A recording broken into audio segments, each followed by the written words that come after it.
Após 20 anos de corrida no seco, nos últimos 2 anos, sem acontecer a prova, 257 km de prova, ou seja, grandes acontecimentos, muita dificuldade, muita lama, muito paralelepípedo, muita vibração nessa prova. No vídeo de hoje, vamos falar a respeito disso.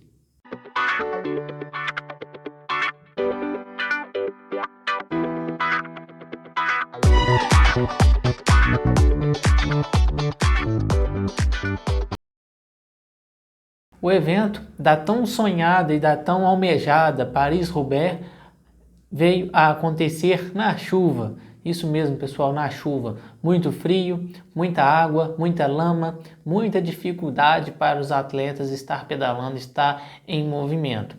Esse ano teve aí 30 sessões, para a prova masculina, 30 sessões de paralelepípedo, onde os atletas encontraram muita umidade, muito barro, tá? Região muito escorregadia, entendeu? Então, eles encontrando aí dificuldade e tendo grandes dificuldades. Falei aí a respeito da prova feminina, tem um vídeo da prova feminina, vou deixar linkado aqui nos cards para vocês, assista a prova feminina.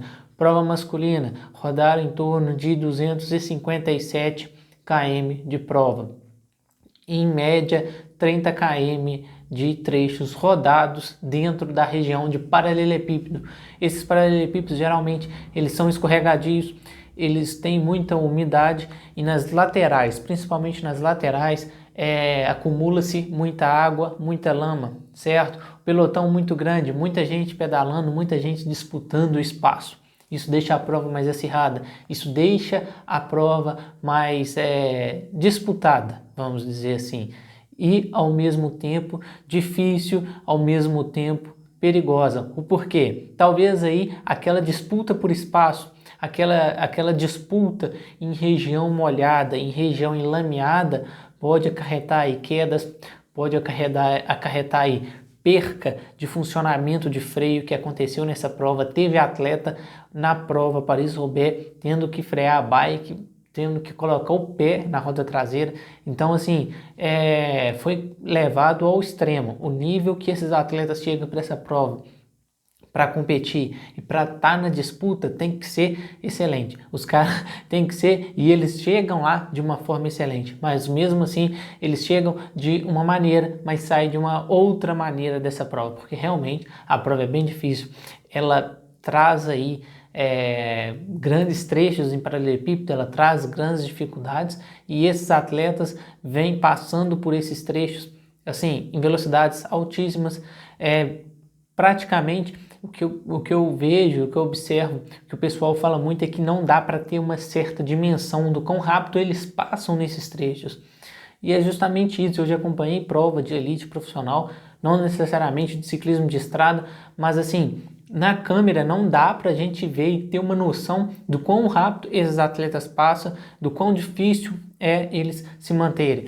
Ao mesmo tempo, em determinadas partes de pedras não tem como manter grandes velocidades, porque acaba que está o escorregadio, acaba que se ele manter uma alta velocidade ele perde o controle da bike. E no ciclismo de estrada a bike tem um pneu muito fino, mesmo com todo o trabalho, toda a especificação mecânica, todo o ajuste, todo o setup de bike que eles têm, infelizmente é uma região em que foge da realidade do ciclismo de estrada, porque eles vão para a prova com bikes de ciclismo de estrada, eles não vão para a prova com bike gravel ou com outra, não sei se eu falei a pronúncia correta da bike, mas essas bikes estilo estrada, mas que tem como você andar na estrada de terra, essas bikes de estrada mais versáteis, não, eles não utilizam desse tipo de bike.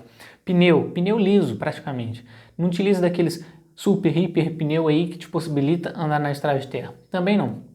Então é bike fina, entendeu? Algumas bikes aí utilizam de tecnologias, de características que vão amortecer, que vão dar mais controle, que vai dar mais conforto ao atleta, tá? Vou fazer um vídeo específico falando dessas bikes, o que elas oferecem, algumas tecnologias ali na direção, no canote para ter mais conforto. Mas assim, de qualquer forma, faz com que esses atletas, ao passar nesses trechos, sintam dificuldade, sim, sinta aí o impacto, a vibração, além do que, né, são longos períodos, são longos trechos de prova que eles passam nessas partes, então acaba que no fim do jogo a união desses vários trechos, dessas várias sequências, ela bate. Tanto é que no fim da prova a gente teve aí uma noção do quão difícil foi a prova, porque percebemos aí no sprint final que os atletas já estavam bem cansados.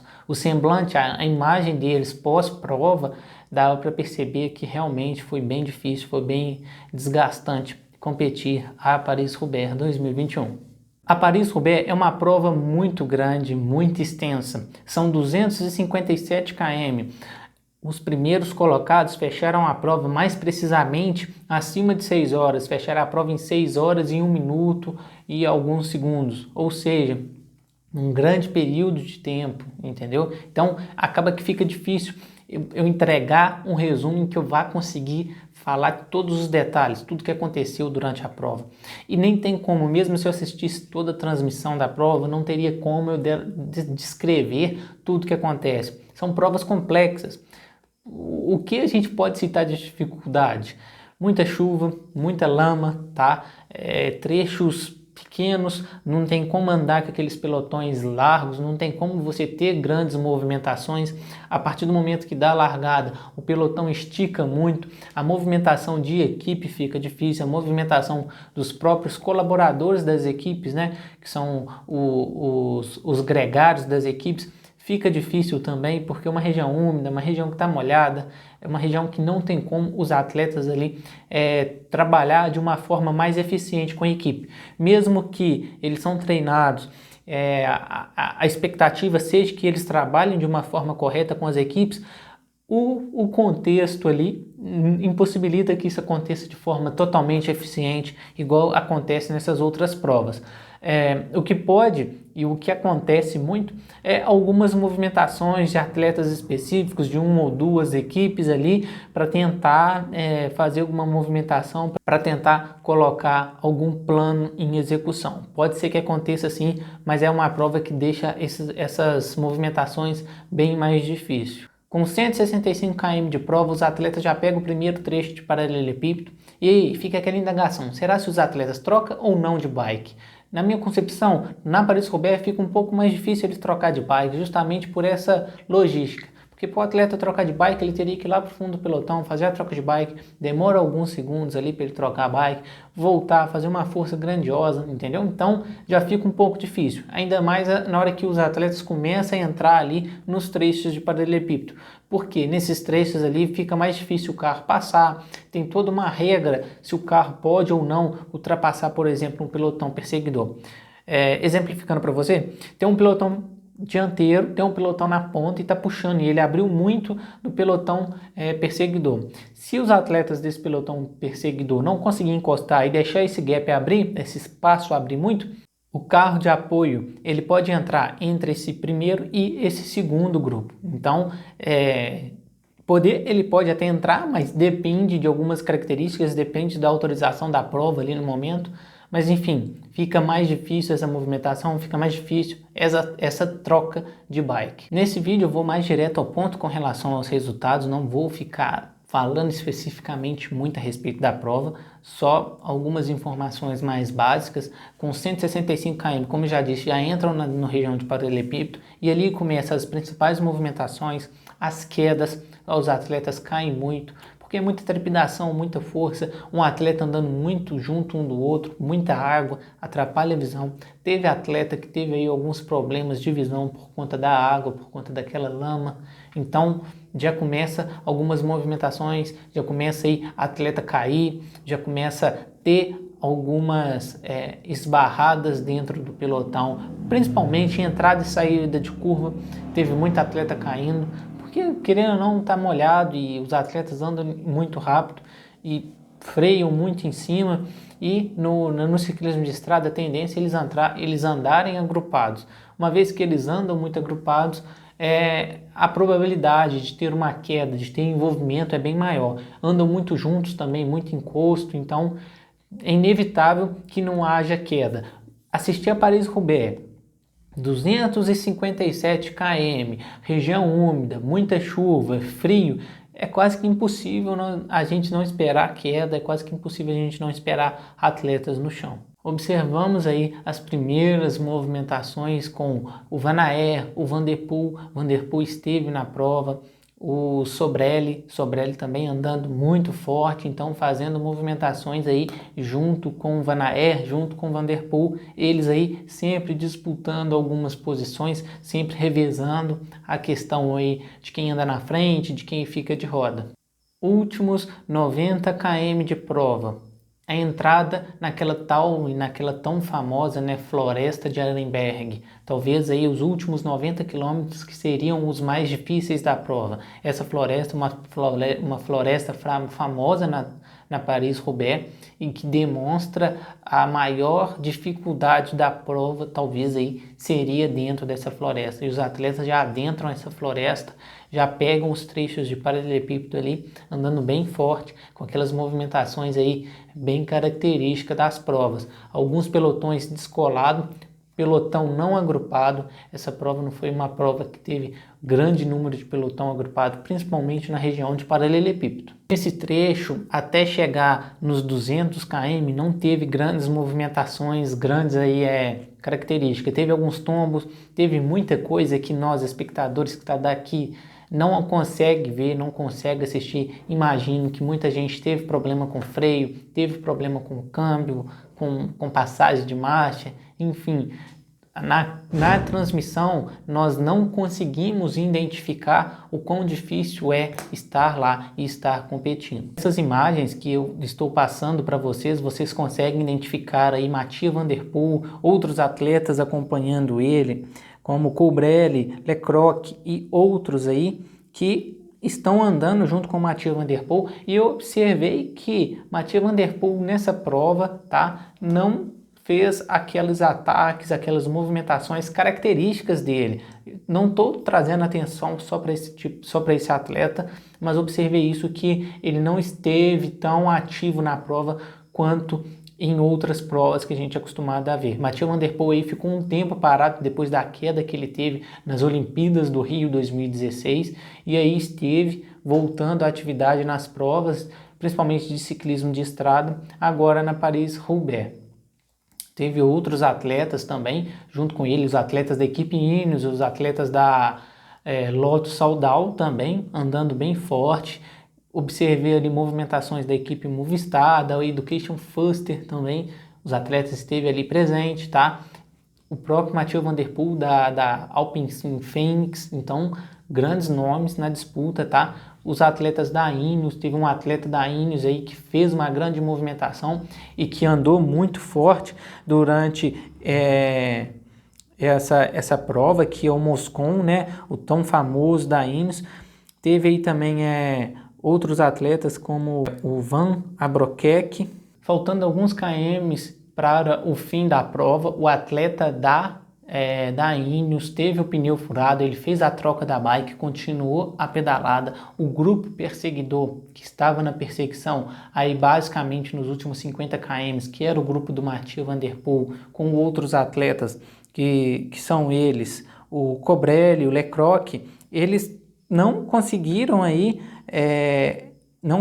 encostar até então, mas com esses problemas aí que o atleta da Ineos teve, eles conseguiram encostar, né? No caso o Moscon, ele depois de ter furado o pneu, ele teve uma queda, levantou, subiu na bike, continuou a pedalada, mas aí o grupo encostou nele, passou ele. Infelizmente aí ele não conseguiu acompanhar esse grupo perseguidor, o grupo perseguidor foi embora e ficaram ali os três na briga, né?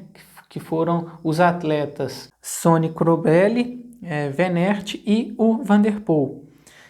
E acabaram que esses atletas aí foram para o sprint final, tá? Entraram dentro do velódromo juntos. Para quem não sabe, a prova ela acontece nesse contexto todo aí difícil, mas ela termina dentro de um velódromo até bem bonito lá em Roubaix. Então eles entram nesse velódromo, dão uma volta e meia e termina a prova ali dentro. Van der Poel sofreu um pouco com o grupo perseguidor, junto com outros atletas, por exemplo, da Lotto Soudal, até mesmo da Ineos, da Movistar, teve atletas ali presentes.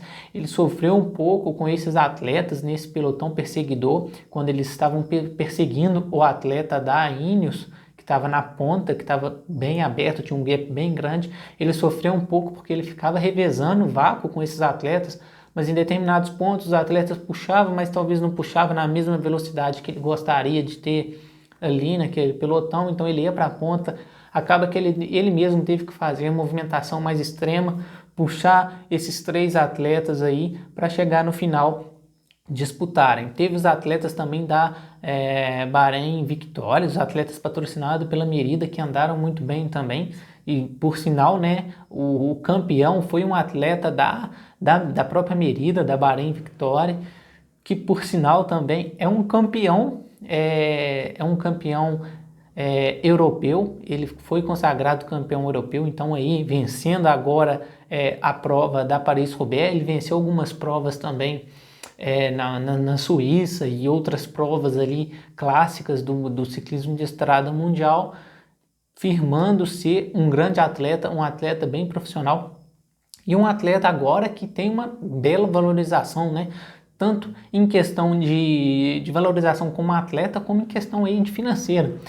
A Paris-Roubaix, ela premia e ela valoriza muito o atleta nessa questão. Então, assim, ele sai da prova bem e provavelmente grandes disputas aí vão acontecer entre as equipes para ver aí qual equipe vai querer o atleta nas próximas temporadas.